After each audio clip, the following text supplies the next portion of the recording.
que te garantiza victoria. Dígaselo a alguien, tendrá que pagar un alto precio. Dígale a alguien, tendrá que pagar un alto precio para estar en su presencia, pero eso es lo único que te garantiza victoria. Mire, usted y yo podemos tener mucho conocimiento humano, muchas informaciones. Si el Espíritu Santo no está conmigo, no vale la pena. Puedo tener mucho conocimiento teológico, puedo supuestamente sabérmela toda, y ningún hombre se la sabe toda. El que se la sabe toda es el Espíritu Santo. Ese se la sabe toda. Por más conocimiento teológico que yo tenga, por más conocimiento técnico profesional que tenga, si el Espíritu Santo no está conmigo, no tengo suficiente. No es suficiente para seguir adelante, no es suficiente para avanzar, no es suficiente para garantizar y consolidar la salvación y la vida eterna que Cristo nos entregó en la cruz del Calvario. Por eso tú tienes que garantizar tener una comunión tan estrecha con el Señor por medio del Espíritu Santo y garantizar su presencia en tu vida para que puedas seguir adelante en este camino de bendición que Él diseñó a través del Evangelio. Aleluya. Adán y Eva fueron creados. Y en la creación, ellos tenían un lugar en el huerto del Edén para adorar a Dios. Adán y Eva, cuando fueron creados, en el huerto del Edén. En el huerto del Edén, dos lugares. El huerto de un lugar que se llama Edén. ¿Entendió? Había un huerto muy bonito, muchos animales, árboles frutales en ese huerto, de un lugar que se llamaba Edén. En ese lugar había un lugar de adoración. Y antes del pecado de Adán y Eva, en ese lugar ellos adoraban al Todopoderoso, porque usted y yo fuimos creados para la gloria de su nombre y para adorar a Dios. Amén. Al igual que los ángeles fueron creados para agradar y adorar al Todopoderoso. Por lo tanto, cuando ellos sin pecado adoraban a Dios, la misma presencia de Dios se activaba en ese lugar de adoración. Los diferentes ángeles descendían del cielo a estar con Adán y Eva adorando al Todopoderoso, porque todavía ellos no tenían pecado. Después del pecado, la adoración se rompió, se quebrantó. No hay tanto acceso, no es tan fácil que usted y yo entremos a un nivel de comunión, que adoremos al Padre en espíritu y en verdad. Por eso no vemos la manifestación de Dios como la necesitamos, porque el pecado separó a Dios de nosotros. Por el pecado que cometieron al principio nuestros padres espirituales, Adán y Eva, se contaminó la adoración. Por eso no es tan fácil entrar a una dimensión donde Él se manifieste en nosotros y con nosotros, por el pecado que nos acompaña. Aleluya. El apóstol Pablo dijo: miserable de mí, ¿quién me librará de este cuerpo de muerte? Está diciendo que el cuerpo hace que usted peque por los deseos propios de la carne, y eso aleja la adoración y por lo tanto la comunión y por lo tanto la presencia. Por eso Moisés se le dijo al Señor: si tu presencia no va conmigo, no me saque de este lugar. Por lo tanto, usted y yo, si no tenemos al Espíritu Santo activo todos los días, no vamos a poder avanzar, no vamos a poder crecer, no vamos a ver lo que Dios nos prometió. Dios quiere que usted le sea fiel en lo poco y en lo mucho, aleluya, y que usted tenga una vida consolidada a través de su palabra y la relación del Espíritu Santo para llevarte a dimensiones sobrenaturales, porque tú debes ser la respuesta de la oración de alguien, aleluya. Tú tienes que ser la respuesta de la oración de una persona. Que cuando usted llega a un sitio diga: estaba orando a Dios que mandara a alguien, tú eres su respuesta. Estaba orando a Dios para ver a alguien que Dios haga, tú eres su respuesta. Aleluya. Yo estoy buscando a alguien que tenga pasión por Él, por esto. Para entrar en la presencia del Señor tienes que venir al altar. Mire, ¿qué rompió la adoración al principio? ¿Qué rompió la adoración genuina? El pecado. La verdadera adoración fue quebrantada por el pecado de Adán y Eva al principio. Por eso, de vez en cuando, usted tiene que venir al altar de Dios y pedirle perdón por situaciones que a veces cometemos, situaciones adversas en nuestras vidas, contra la voluntad de Dios. Tenemos que ser sinceros. No somos perfectos. Dios no nos acusa y Dios sabe que no somos perfectos. Por eso, periódicamente, usted tiene que venir se llama el altar del sacrificio. Es un espacio que ve en el tabernáculo, donde las personas llevaban un tipo de animal por el tipo de pecado que cometían. Entonces, en el mundo espiritual, para que usted lo entienda, en esta iglesia, aunque usted no lo vea físicamente, hay un altar del sacrificio.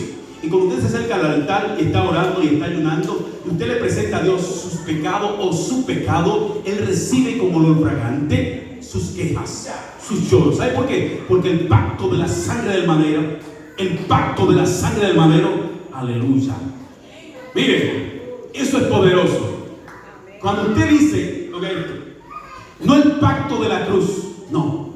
Cuando usted dice el pacto de la sangre del madero, que ese es el lenguaje que se utilizó en el original, el pacto de la sangre del madero, el mundo espiritual todavía ese pacto lo trastorna.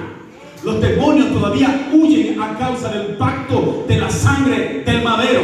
¿Sabe por qué? Porque Cristo entregó su sangre preciosa para darle a usted y a mí salvación y vida eterna. Por eso cuando usted viene al altar del sacrificio y se presenta delante del pacto de la sangre del madero, sus pecados son perdonados y usted entra a la presencia de Dios para activar lo sobrenatural de Dios en usted. Aleluya. Por eso tiene que periódicamente venir ante el pacto de la sangre del madero, acercarse a su presencia y pedirle perdón a Dios para que usted se cargue de la presencia del Espíritu Santo. Aleluya. Y tiene que permitirle al Señor que lo dirija, que lo guíe y aprenda a tener una intimidad por medio del Espíritu Santo. Usted aprende a tener una intimidad con Dios por medio de su Espíritu Santo. Miren, en esta pandemia que podríamos decir, por lo menos en mi país ya no se habla de la pandemia, ni se usan muchos protocolos. Y en este tiempo de la pandemia, aleluya, yo tuve que estudiar bastante porque tenía mucho tiempo, porque no se podía salir a las calles y por muchas cosas. Yo estudié unos asuntos del reino que son unos códigos muy violentos, pero aprendí que los códigos no tienen tanta esencia si el Espíritu Santo no está. Los códigos no salvan a la gente. Los códigos no sanan a la gente. Son importantes, son buenos. Porque el apóstol Pablo le dijo a unos discípulos que él tenía: he venido a hablar sabiduría con los que han alcanzado madurez. O sea, esas informaciones no las puede dar aparte. Pero miren, lo que le hace efecto al mundo espiritual es el pacto de la sangre del madero. Eso no pasa de moda porque no una moda. Fue un edicto que Jesús estableció. Colosenses capítulo 2 versos 14 y 15 dice: y despojando a los principados y a las potestades, los exhibió públicamente, triunfando sobre ellos en la cruz. Aleluya. ¿Sabe lo que Dios te está diciendo? Yo vencí la muerte y el pecado, al diablo, a las tinieblas. Cuando Cristo en la cruz del Calvario dio su vida para darnos salvación y vida eterna. Aleluya. Eso no falla. Eso no es un código. Eso es un principio del reino para establecer la salvación a la humanidad. Aleluya. Por lo tanto, Dios quiere garantizarte que cuando tú tienes una estrecha relación con el Espíritu Santo, su presencia siempre estará contigo. Eso es lo principal. No significa que tú no vas a tener batallas, dificultades, tentaciones, temores, pero su presencia siempre estará contigo.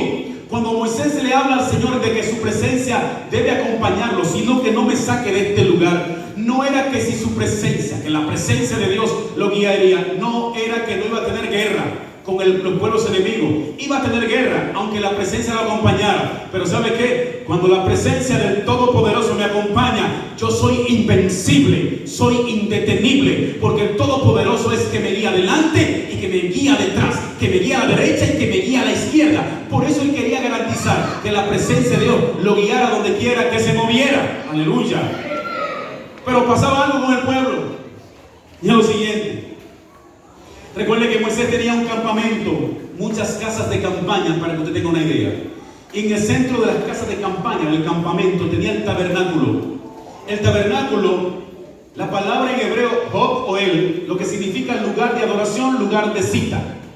Ese campamento, ese tabernáculo, en el tabernáculo estaban los atrios, el lugar santo y el lugar santísimo. En el lugar santísimo ministraba el sumo sacerdote. Cuando Moisés entraba al lugar santísimo, la presencia de Dios descendía y se veía como un rayo que bajaba del cielo a la tierra, como símbolo de que la presencia de Dios estaba activa, estaba con Moisés. ¿Sabe lo que hacía el pueblo de Dios cuando estaba con Moisés en el desierto? A pesar de que veían que la presencia de Dios descendía al tabernáculo, ellos no entraban al tabernáculo a adorar a Dios. No entraban al tabernáculo a adorar a Dios. Se quedaban a distancia, se quedaban lejos, aleluya, y no se acercaban a la presencia, no le interesaba la presencia, aleluya. Se sentían muy confiados de que Moisés tenía presencia cuando entraba al tabernáculo a adorar a Dios. Ellos se sentían confiados y al parecer ellos entendían que era suficiente, que Moisés tuviera presencia y ellos no. Aún en medio del campamento, ellos adoraban a otros dioses y hacían otro tipo de rituales. Dios le dijo a Moisés: tú tienes que quitar el tabernáculo de en medio del campamento.